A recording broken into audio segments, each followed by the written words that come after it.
And we are rolling, baby, with the Berman Method Podcast. Dr. Jake Berman here with my beautiful co-host, Jenni Berman, physician assistant. What is happening? We are David going against Goliath. Goliath being the corporate medical system, big pharmaceutical companies, health insurance companies. They do not have your best interests in mind. They will choose profits over patient outcomes every single time. And remember, a patient cured is a customer lost. According to insurance companies. According to pharmaceuticals and Western medicine. Yeah, I mean, just think about that for a minute. If you cure somebody, you have lost a customer. You know, there's a lot of people that think, oh, yeah, that's pretty grim there, Jake. I mean, come on, really? But think about it. It's a business. It is a business. You cure somebody, you've lost that customer. Except for us. Okay. Because we can cure people, but we don't lose them because we continue to adjust for life and for maintenance and for getting stronger and continuing to age gracefully. Yes, because if you think about it, gravity never quits. It never quits. And you constantly have to continue to fight. Right. So and life continues to happen. And life continues to happen. Whether you're in your 30s or your 70s, 80s. Yes. Life continues to happen. Yeah. So our ultimate goal with our shift into Berman Health Club is to help seniors transform into ultimate boomers so that you can arrive at 80 feeling 60. And that just trickles on down the road. If you're 30, I want you to arrive at 50 feeling 30. If you're at 50, or at 60, I want you to arrive there feeling 40. Whatever it is, you should feel younger than your number actually is, because your feeling is how you decide how old you are. Right. And it starts in your 20s, 30s. So those of you listening to us and you're like, I have a long way to be until I'm 80. It all starts now. And that's something that you and I have discussed on prior podcasts of how the blood sugar instability, the hormonal changes, the sleep, the vitamin deficiencies are starting with how we're fueling our body in our teenage years, in our 20s, and our 30s. But then on the other side, we have these, customers, clients coming in their 70s, and they're like, I don't know if you can fix anything at this point. I'm probably too far gone. And that's not the case either. It's not even close to the case. We've got more 80-year-olds in our practice today than we've ever had. Yes. And thriving, just completely changing the way that they feel at 84, 86, 87 years old. Right. Getting rid of medications, getting rid of the cane, sleeping through the night for the first time in 25 years. Yeah. So it's never too late. You're never too old. And you're never too young. Love it. Yep. Good. So today we want to talk a little bit more about how Berman Health and Wellness came to be, because we talked about how we came into this world of functional medicine, treating problems, not symptoms. And we started off with how Jenni got sick in PA school. And we ultimately had to figure out what was causing it. It ultimately came down to a gluten sensitivity. And then the more we learned, there was a dairy sensitivity. Right. And then I think there was even some egg trickled in there. Eggs, all the nuts that you can think of. Yes, we continued to find out more. It wasn't that things continued to progress. It was what it was. And through more evaluation, we found out more. But yes. Yeah, we were learning more. And then that ultimately helped transform my perspective in physical therapy. And that transformed or led to the evolution of Berman Physical Therapy being founded in 2015. Right. And then here we go. Jake's being an entrepreneur doing his own thing, and I'm learning things about business, and I'm going, it'd be really great if Jenni, if you quit your really secure job with benefits and a consistent paycheck every single week. I think it'd be great if you just quit all that and you joined me in this entrepreneurial world, because I think that we could do some really great things. Yes, that did happen. Although I think we should back up a little bit, because when I graduated PA school, I had my mind set, even before I graduated PA school, I had my mind set that I was going to be working in pediatric orthopedics. I loved it. I was passionate about it. I really liked it. I was set. I had a job offer for pediatric orthopedics in Jacksonville before I graduated, and you're like, nope, it's in the fine print of our engagement that we're moving to Naples. And I was like, but I have a job opportunity. And you're like, nope, you'll find another job.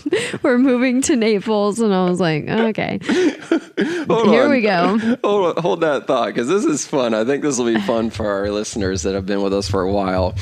So we had been dating long distance. I was in Destin, Jenni was in Jacksonville, and we've been dating long distance for a year when she got accepted to PA school in Jacksonville. And I go, okay, I'm not doing long distance another 2.5 years. So we can either break up now, or I'll quit my job and I'll move to Jacksonville, but I will only do that if you can see yourself living in Naples, because I will move back to Naples. Yes, that was the silver lining, the fine print that I'm talking about. It wasn't fine print. It was black and white. It was billboard size. Yes, it was. I said, the only way that I'm doing this is if you can see yourself living in Naples. That's true, because you had a good job out in Destin. You were developing a life out there. And I was in Gainesville, and I actually had plans to move to Destin because I had applied to multiple PA schools and hadn't gotten into one. And so we actually started looking at housing for me to move out to Destin from Gainesville out to Destin. And what was it, like a week before I was supposed to move, I got accepted to the PA school in Jacksonville. And so then it was like, oh, just kidding. I'm not moving. See you later. And moved to Jacksonville instead. Yeah. So anyways, Jenni agrees to a billboard-sized ultimatum that she will or could see herself living in Naples. You know, again, not putting the cart before the horse. We'd only been dating a year. Mm-hmm. But we were serious at that time. And I'm like, okay, I'm serious enough to quit my job out here. If you're serious enough to say that you can ultimately see yourself living in Naples, because I will end up back there one day, and you agreed. I did agree. And so we get married. Or this is like Yeah, we weren't married yet, because I graduated PA school. We got married. You had a 30th birthday, and I took my boards all in a 2-week time period. Okay. And then moved to Naples. Okay. Let's just back up. Yeah. So you get a job offer before you graduate to your dream job in pediatric orthopedics, and you come home and you're so giddy and you're excited. I got some really big news to tell you. I got a dream job offer here in Jacksonville. And I just looked at you and I said, no. We're already engaged. We're about to get married. We've already committed to this life that's going to happen in Naples. Yep. Nope. Right. But I think I should at least work here for a year or two. I mean, this is my dream job. I'm like, nope. You'll find another dream job. That's what you said. You'll find another job. So anyway, long story short, we moved to Naples, and I did find a different job in pediatric orthopedics and worked in that. And I quickly realized, I was there over almost 1.5 years. I was within that job. However, I realized that position, as much as I loved who I was working for, the company I was working for, the kids that I was seeing, I just wasn't being fulfilled. It wasn't where I should have been. And I didn't know where I should have been. Just something was telling me this isn't where I should be. This isn't the lifestyle that, one, that I want. But two, I'm not helping the right person, especially with all that we had been going through at that point with my own gut issues. And now a year into marriage, figuring out that we were going to have trouble having kids. I had not had a menstrual cycle et cetera, et cetera. And this is actually where I connected with Dr. Carolyn Cedarquist, the Cedarquist Medical and Wellness Center at this point in Naples, Florida. And I started communicating with her just about some of our own things that we have been experiencing and this passion that I was getting into with functional medicine and realizing that I needed to help someone else not go through what I went through, and that pediatric orthopedics wasn't the field that I should be in anymore. But didn't that happen just coincidentally where you knew that you weren't happy with where you're at and you were just randomly looking through job offerings on Craigslist? Yeah. Yeah. I wasn't really actively looking, but I had been scrolling through and did see a position for a job at Cedarquist on Craigslist. Yes. Which is like totally random, right? Yeah. I remember you bringing that up and you're going, do you think this is real? Like, why would this be advertised on Craigslist? But it was, and you ended up having coffee with Dr. Cedarquist. And yeah, we communicated with each other more than 3 months before I actually committed to seeking a job change. And we really went through some of my own issues and just the relatability of what I was going through versus what she was doing at her practice. And I was like, man, this really sounds like it's where I should be. So moving forward, I ended up working with Dr. Cedarquist at her office for several years and really was seeing the difference in how I was presenting healthcare and how different it is to actually be able to spend time with patients and listen to them and really make changes so that they are feeling better and being listened to and seeing results and just feeling more confident in their own skin. You learned how to treat actual problems versus just prescribing a medication for symptoms. And that's what this whole podcast has been about for 5 years now, is Western medicine is so effed because the entire curriculum revolves around pharmaceutical education. Yeah. Pharmaceuticals, prescribe this, or refer. Yeah. Like as a PA, that's what you're taught. If you don't know, refer them out to a specialist, send them to the specialist, and then the specialist is going to prescribe them a medication most commonly. So it's just prescribe this medication for this, which comes with another side effect, that you need to prescribe another medication to treat that side effect, which comes with another side effect, and so on and so forth. Next thing you know, you have a whole entire tackle box full of medications. You've got 30 medications that you've been taking. 3 of them are for the same thing, but they're prescribed from 3 different doctors, and they don't talk to each other. And now they're counteracting each other, and you're actually getting worse, not better. Yeah, 100%. The amount of times at that practice that patients were coming in telling me about things, and I'm like, but wait a second, you're on this medication and this medication. Like, these are interacting. This is why you're feeling the way that you're feeling. Or this medicine is actually causing the symptom of what you're coming in here for. And so you're absolutely right.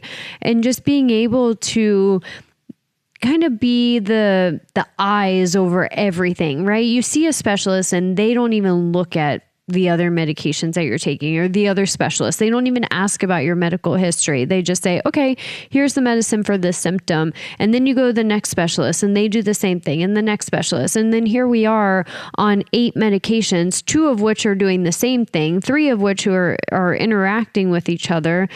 And it's just a cascade. It's a domino effect. And that is Western medicine summarized in 60 seconds right there. Absolutely. So coming back to me getting into functional medicine is really, I said that pediatric orthopedics was my passion. So I thought at that time, graduating PA school. But once I realized how effective I was being and the difference that was being made in these clients' lives working in functional medicine, that became my real passion. I lived it. I ate it. I breathed it. I did it all the time. I just loved being involved in that and still do love being involved in it. Yeah. So let's get into the evolution of Berman Health and Wellness, because there is a series of fortunate events that occurred. So you had been with Dr. Cedarquist for about 3 years, I think it was. Mm-hmm. And she was retiring and selling her practice. And we're like, this might be an opportunity for us to buy this practice. Mm-hmm. and do this. It turned, super long story short, that was way bigger of a bite that we were ready to take at that moment. And Dr. Cedarquist ended up selling to a different doctor, and not a doctor, a business a person? business owner. Yeah. Okay, sold to a business owner, and they came in with different visions, and your visions didn't align anymore. So that led to you leaving that practice after Dr. Cedarquist retired. You left that practice and you got back into internal medicine. Working in the hospital. Because it was a great paycheck and you're just trying to figure out some way to continue doing at least something that you are currently doing, because functional medicine really didn't exist. Right. There was no other clinics. Right. At that time, there wasn't. I mean, there was a weight loss clinic in town, but it wasn't functional medicine and doing what I was doing and talking about the gut health and looking at the bigger picture and then breaking down this bigger picture. So yeah, I went to internal medicine within a hospital. I mean, it was outpatient, but I was working for a hospital system, internal medicine, because I felt like it still encompassed being able to treat patients and focusing generally on medicine. And quickly in that position did I realize that I was just back in that mill of Western medicine, filling prescription after prescription. And when I did want to talk about nutrition, I didn't have the time to talk about nutrition, or I couldn't bill for nutrition. So then I got in trouble for not billing certain things, and then we didn't get the right reimbursement, and it was just it's a system. It was a system where I was being dictated on what exactly I had to bill for each patient. So what did that limit me to be able to talk to them about? If somebody came in for 2 problems, I only could address one and tell them that they had to go to the front desk and make another appointment to come back and talk about the second thing, because I'm not allowed to address 2 things in one appointment. So I went from seeing Jenni being burnt out with pediatric orthopedics, which led to a shift. Now she's coming home bright and energized from Dr. Cedarquist for 3 years. And then she goes into internal medicine and is making the most money that she's made since being graduated, and she's back to burnout and unhappy and unfulfilled. But here's where... But wait, there's more. So I'm seeing this change happen, and I'm going, you've got to quit this and you've got to start your own thing. And you shut me down just as fast as I shut you down when you told me you had that dream job offer in Jacksonville. You shut me down so fast, and your first words out of your mouth were, I am not an entrepreneur. That's you. That's not me. I'm happy right where I'm at. Yep. And I'm going, in my head, I'm going, you are a blatant liar. You are not happy at all. You are safe and you're comfortable. Yep. And you're getting a big ass paycheck every 2 weeks, and you're utilizing your degree for what you got it for. And that's what's happening right now. Yeah. And my words to you was, I'm happy being a provider. I'm happy being a provider. I didn't want to run a business. I didn't want to be an entrepreneur. I'm happy being a provider.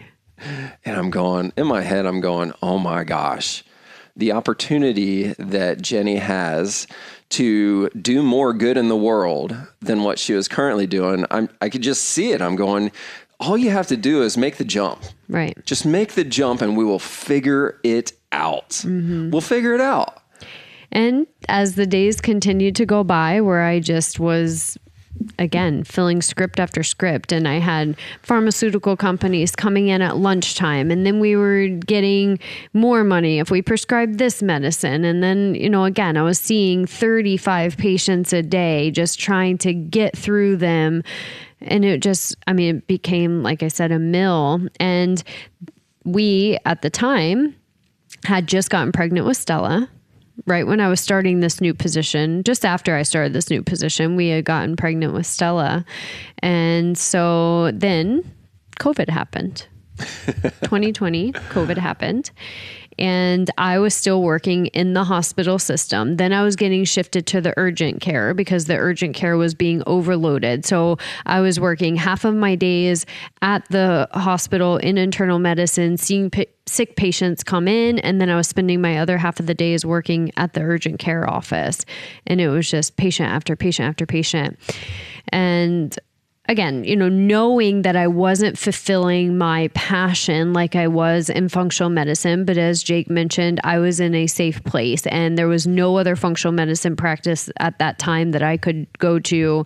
And Jake just kept dropping the little hints in my ear and just saying like, we can do this. And then you started taking me to your business conferences. That was the next thing. We went to a business conference just after Stella was born. Yeah. She was very little. And now I don't remember what month it was, maybe the summer. So Stella was born April of 2020.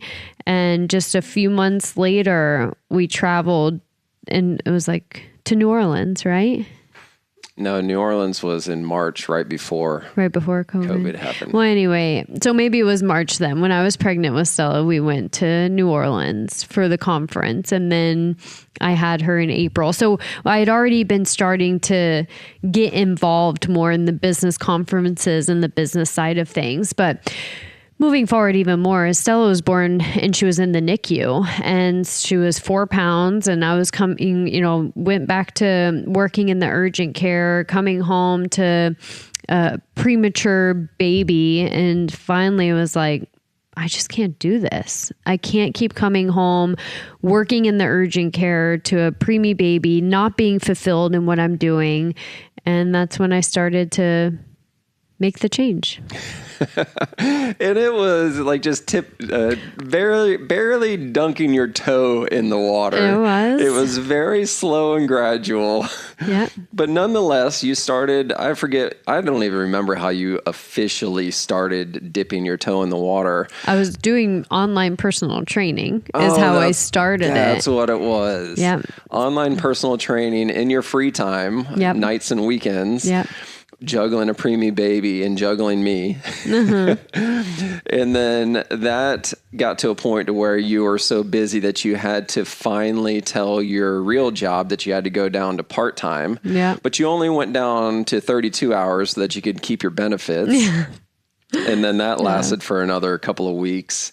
And then it's like, okay, come on, Jenny, we got to rip this Band-Aid off. And you're like, okay, I'll go down to 20 hours a week. I did. At one point I was working 1 day a week at the urgent care. Like that's how slow it was that I just kept cutting back. And I was working out of a little room in your office, starting to see some patients. I would bring Stella to work with me when I could. But yeah, it was a very slow thing, but I realized that I just wasn't fulfilling the opportunities that I actually had to helping people when I was working in internal medicine. Of course, I saw great things. Of course, I did help a lot of people. There were a lot of people that were like, wow, you actually listen in this position. But then I was helping them and listening to them and then being yelled at by my bosses that I wasn't billing the right things. Right. Hey, you're in this catch-22. You were handcuffed. You saw that you could truly help people in that position, but you couldn't. Right. You literally could not. You were reprimanded for not billing the right codes.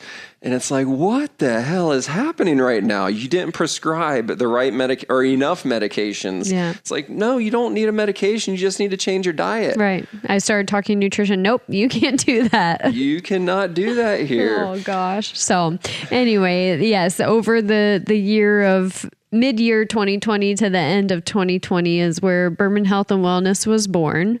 Started seeing patients, slowly started pulling out of the internal medicine and urgent care until I think it was October that I finally took that leap down to 1 day a week.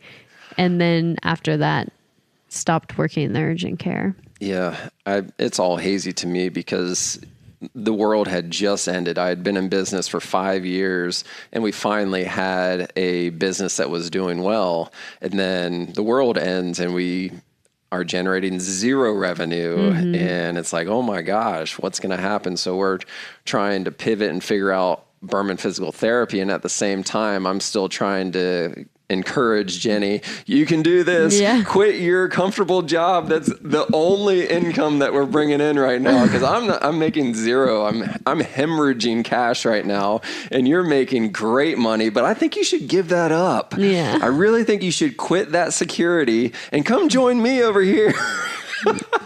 But I did, and by August, September of 2021, I hired my first employee.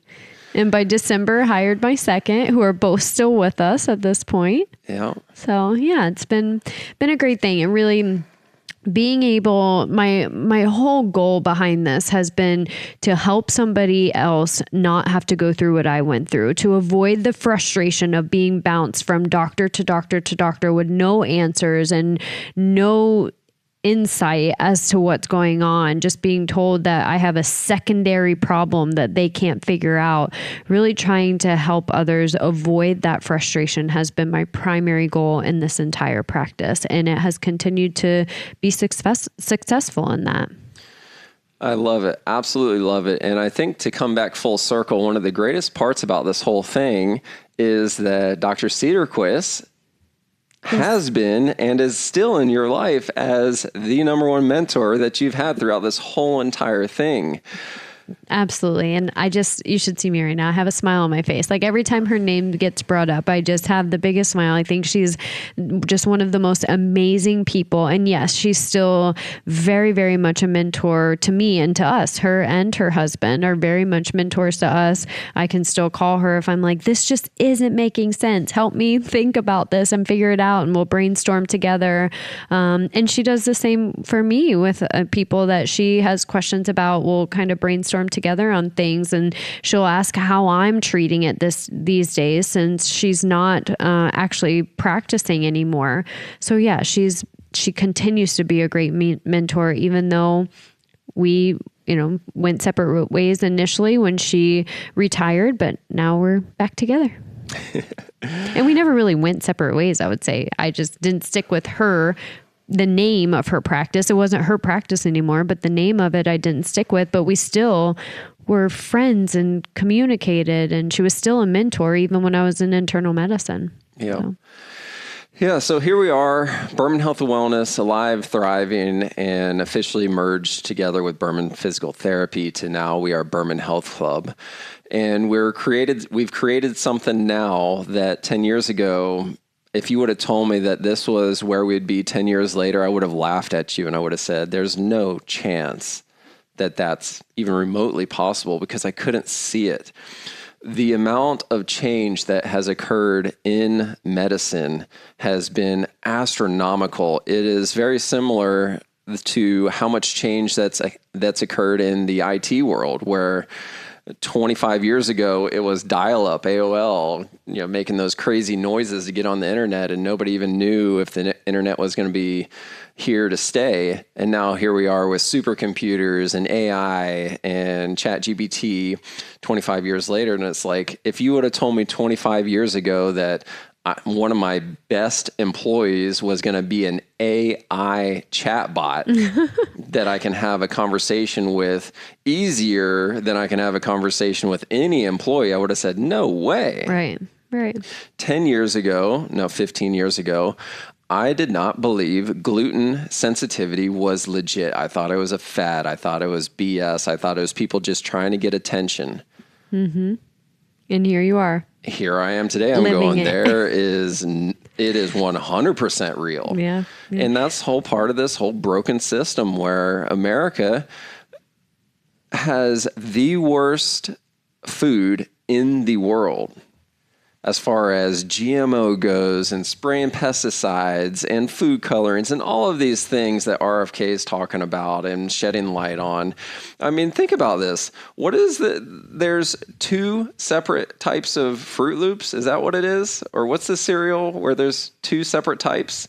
Well, yeah. I mean, like a lot of products, you mean between the United States and like the UK? The United States and the rest of the world. Yeah. It's with any product. Ketchup is that way. Fruit Loops, Frosted Flakes. Like, yes. There's an American Frosted Flakes, and then there's the rest of the world Frosted Flakes. With less ingredients, a lot less ingredients. I was trying to figure out the right word to say there. A lot less ingredients and a lot better ingredients on these products made or that are available in other areas, not in the United States. Ketchup is a prime example. Tomatoes and water. In America, there's a million ingredients in it. How? It's like, how have we been doing this? And we're saying it's okay. Ketchup is sweet over here. I put it on my French fries and I'm going, man, this is like candy. Because there's 11 oils and sugars and there's 11 billion ingredients in it. And then you go to the UK and you're like, tastes like tomatoes. Tomatoes. This is not exciting. Give me the mustard. Right. So, yes. And that's, a lot has transformed. And even, living it with our own kids, like when Stella gets dairy, her whole attitude and mood is just outrageous for a negative. Yes, it's in not the negative good. sense, right? And that's a kid. So yes, it happens. It affects a lot more than just the GI, quote unquote GI of bloating and loose stool and constipation and nausea and vomiting. There are systemic effects that these foods are causing, and not just gluten and dairy, the preservatives, like you mentioned. That's the biggest thing. Is there's so many people, even in our friend group, even in our family group, where they don't believe that they've got any gluten issues or dairy issues or any food sensitivities, and they can eat whatever they want. And it's like, you can. It doesn't mean that you should. Right. The repercussions are there. Yeah. Like me, for example, I can pretty much eat anything that I want, and I don't have any issues that you would have, that Stella would have, if you ate the same thing. Right. But I know what I'm eating, so should I? Right. Well, and you notice different things like recovery. And if you do it for extended days in a row, then you start having symptoms of reflux. You're not having heartburn, but you have symptoms of that. So it's just you present differently. That is not life altering, but it's still an internal inflammatory component that's going to affect you 20 and 30 years from now. Exactly. And that's our primary goal with Berman Health Club, is to help people arrive at 80 feeling 60. And the way that you do that is by feeling better. And let me use myself. Let's wrap this thing up with this right here, where I have personally drank Bud Light my entire adult life. Whenever I drink beer, it'd be Bud Light. Adult life? Yeah. Okay. Started back in high school. Of course. Started back in high school. But my entire adult life has been drinking Bud Light. Whenever I drink beer, it would be Bud Light. And I loved Bud Light. My last food sensitivity screen comes back and gluten shows up on it. And it wasn't a big one. It wasn't flaming, but it showed up. And I'm going, damn it. I wonder what life would be like Sunday morning if I didn't drink Bud Light Saturday on the boat. So the next Saturday we go out and I drank Corona Premier. And the reason why I drank Corona Premier is because it has a lower, what is it called? Yeah, it's less than 500 parts per million of gluten is how you can classify something as gluten-free if you're not celiac. Yeah. So it's unofficially gluten-free. A lower content, yeah. So Corona Premier has such a low gluten content that it's unofficially gluten-free, opposed to Bud Light is not. So the next Saturday, I drink Corona Premier on the boat, and Sunday morning, I got out of bed pissed off. Yes, but go on. I'm going, I cannot believe how good I feel today. And here's the kicker. I didn't realize that I had been feeling bad. Right. All those years. Because we always go to the gym on Sundays. Always. Like we will wake up, the kids will come with us, we will work out on Sundays. And so we were still doing that even when you were drinking Bud Light. Yeah. But the difference was how you felt, how you performed, how your recovery was, not having Bud Light, but still having alcohol. Yeah. It was night and day that Sunday morning when we went to the gym. I'm going, I cannot believe how good I feel. And it was the same amount of beer. There was no more, no less. It was the same amount as what I always do on Saturdays. And I'm going, I'm freaking mad right now because this just confirms that this is real in me personally. I already knew it was real for other people, but that was the first time that I noticed it in me. And the biggest thing was I didn't realize I was feeling bad on Sundays until I felt good on Sundays. Right. And I'm not talking about a hangover. I'm not talking about a hangover on Sunday. I'm talking about it was just like dragging a little bit. It's just like a little sluggish. There was no hangover, no headache, no nausea, no vomiting. It was just sluggish. And then after drinking the Corona Premier, this is no plug. I'm not plugging different beers, by the way. I'm just trying to give you real life examples to make this hit home. I just felt like, let's go. Let's freaking work out. Let's go 110%. I can do this. Let's go. Yeah. Yep. And that's, the thing about a lot of people is they don't realize that they don't feel good. Or when I go through their medical history and they start to tell me things, they're like, oh, I didn't even really realize that. Or I just thought that was normal. Or I just lived with that. Or that's just part of aging. But it's not. This is your gut telling us something, causing these systemic reactions. The runny nose, not sleeping through the night, having visual changes, like all of this stuff is a systemic inflammatory response that your body's experiencing that can get better. And there you have it.